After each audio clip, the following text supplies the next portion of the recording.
अस्सलाम वालेकुम defence lovers, welcome to defence analysis PK viewers. आज हम बात करेंगे J-35 के ऊपर। ये वीडियो बेसिकली एक पिक्चर एनालिसिस वीडियो होने वाली है। इसके अंदर हम J-35 की जो new upcoming high resolution picture है उसको डिस्कस करेंगे और इसके अंदर जो विजिबल चेंजेस हैं उसके ऊपर भी डिस्कस करेंगे। इससे पहले भी पिक्चर्स आती रही हैं लेकिन वो इतनी आप कह सकते हैं कि हाई रेजोल्यूशन की नहीं थी कि उसके बारे में कुछ कहा जाए। तो एक लीक पिक्चर है, एक हाई रेजोल्यूशन पिक्चर जो है वो चाइनीज़ मीडिया की तरफ से लीक की गई है और इसके ऊपर हम आगे चल के बात करेंगे। तो चलिए वीडियो स्टार्ट करते हैं।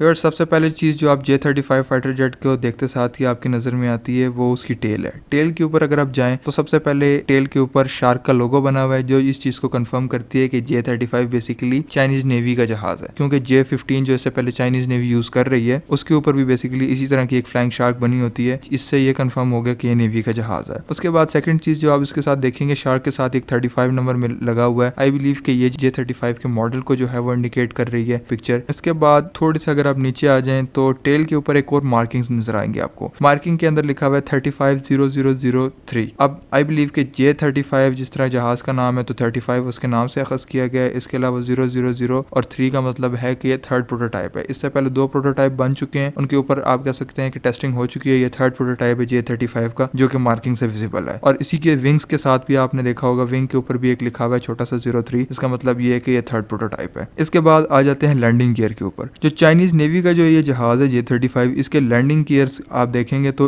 नेवी का जो भी फाइटर जेट होगा उसके जो लैंडिंग गियर होते हैं वो स्टैंडर्ड फाइटर जेट के लैंडिंग गियर से बहुत ज्यादा सॉलिड बनाए जाते हैं। क्यों बनाए जाते हैं उसके पीछे एक बहुत बड़ी रीजन है। रीजन ये है कि जो नेवी के जहाज जब लैंड करते हैं ना तो वो बेसिकली आप कह सकते हैं कंट्रोल्ड क्रैश कहा जाता है उनको, क्योंकि वो बहुत सी छोटी जगह से उन्होंने टेक ऑफ भी करना होता है और बहुत सी छोटी जगह पे ही लैंडिंग भी करनी होती है। रनवे जो होता है उनके पास बहुत ज्यादा छोटा होता है, तो उनको जो अरेस्टिंग वायर से जो हिट लगती है, जो उनको पुल अप पुश अप का जो वेट लगता है, तो वो बहुत ज्यादा हैवी होता है। और जो नॉर्मल स्टैंडर्ड जहाज के लैंडिंग गियर्स होते हैं वो उस पुश अप या उस आप कह सकते हैं कि फ्लॉ की वजह से जो है वो टूटने का खतरा होता है। इसलिए जो नेवल फाइटर जेट जितने भी होते हैं, एक तो वो साइज में थोड़े से उनके जो विंग्स हैं वो बड़े बनाए जाते हैं। उसके बाद जो है ये जो लैंडिंग गियर्स होते हैं ना ये भी उनके बड़े स्ट्रॉन्ग बनाए जाते हैं। विंग्स को क्यों लंबा बनाया जाता है इसको मैं आगे जाके डिस्कस करूंगा। इसके बाद अगर चौथी चीज आप इसकी नोटिस करें तो आपको एक कैनोपी दिखेगी जो खुली हुई है J-35 के अंदर। बिल्कुल F-35 की तरह की कैनोपी है, सिंगल पीस कैनोपी है। और नॉर्मल फाइटर जेट्स की जो है वो कैनोपी आगे की तरफ खुलती है, यानी मतलब आगे से उसका माउथ जो है वो ऊपर की तरफ आता है और पीछे की तरफ वो खुल जाती है। लेकिन जो J-35 और F-35 का केस है, इनकी जो कैनोपी है बिल्कुल सेम है, मतलब आगे की तरफ खुलती है। जो इनकी बैक साइड है वो अपवर्ड जाती है, जो फ्रंट वाली साइड है उस तरफ ये जो इनकी कैनोपी है ये खुलती है। उसके बाद जो पेंट है आप देख सकते हैं J-35 का जो पेंट है वो भी इसके ऊपर किया गया है। इससे पहले जितने भी हमने पिक्चर्स लीक पिक्चर देखी थी उनके ऊपर किसी भी पिक्चर के ऊपर किसी किस्म का पेंट नहीं किया गया। तो ये तो अब वाजे होगा क्योंकि ये 5th जनरेशन जहाज है तो इनके ऊपर स्टेल्थ तो एक मैंडेटरी चीज है इसके अंदर। तो बेसिकली इसके ऊपर एक स्टेल्थ कोटिंग की गई है और पेंट भी इसके ऊपर हो गया है चाइनीज नेवी का, आप देख सकते हैं इसके ऊपर। इसके बाद अगर आप देखें एयर इनटेक के नीचे भी एक छोटा सा 03 लिखा हुआ है, जहाँ पर लैंडिंग गियर क्लोज होते हैं उनका जो शटल है उसके अंदर भी आपको 03 लिखा दिखेगा, जिसका मतलब ये है कि ये प्रोटोटाइप नंबर 3 है। इसके बाद चाइनीज नेवी का जो लोगो है वो भी आपको कैनोपी के नीचे ही देखने को मिल जाएगा। अब एक और विजिबल चेंज के ऊपर आए तो कॉकपिट के अंदर जो है देखें यहाँ पर सामने खुल के आता है कि चाइनीज नेवी का जो फाइटर जेट है, अभी हो सकता है इसको बाद में रिप्लेस किया जाए लेकिन अभी के लिए इसके अंदर हड दिखाया गया है, हड लगा हुआ है इसके अंदर। और अमेरिकन नेवी के जो F-35 हैं बेसिकली उसके अंदर हड नहीं, उनके अंदर HMDs हैं, हेलमेट माउंटेड डिस्प्लेज हैं और इधर हड लगा हुआ है। तो हेलमेट माउंटिंग डिस्प्ले जो है वो बेसिकली इस वक्त बहुत ज्यादा सुपीरियर मानी जाती है हड से ऊपर। ज्यादा फर्क नहीं होता लेकिन बेहतर है क्योंकि इसके अंदर high of bore site missiles आप फायर कर सकते हैं। इसके अलावा जो है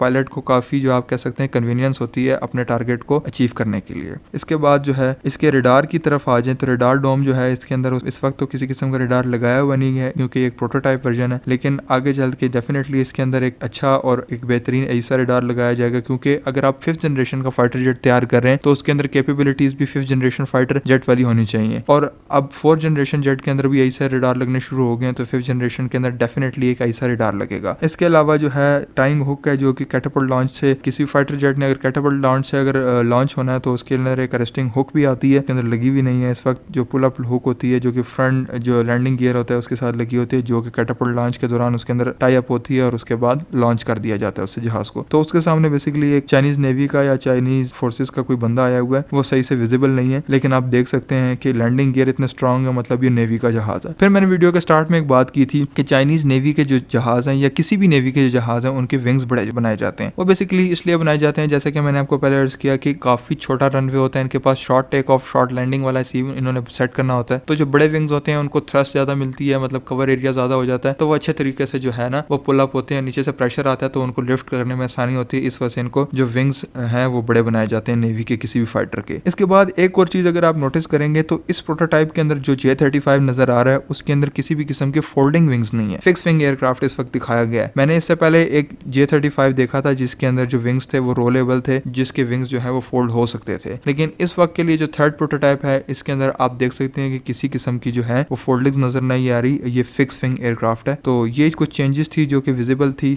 जो मैंने देखी, और इसके अलावा अगर कोई चेंज मुझसे रह गया हो तो आप उसको कमेंट सेक्शन में मेंशन कर सकते हैं। आज की वीडियो बस इतना ही, उम्मीद करता हूँ आपको पसंद आई होगी। लाइक शेयर सब्सक्राइब कर दीजिएगा। मिलते हैं नेक्स्ट वीडियो में, तब तक के लिए अल्लाह हाफिज।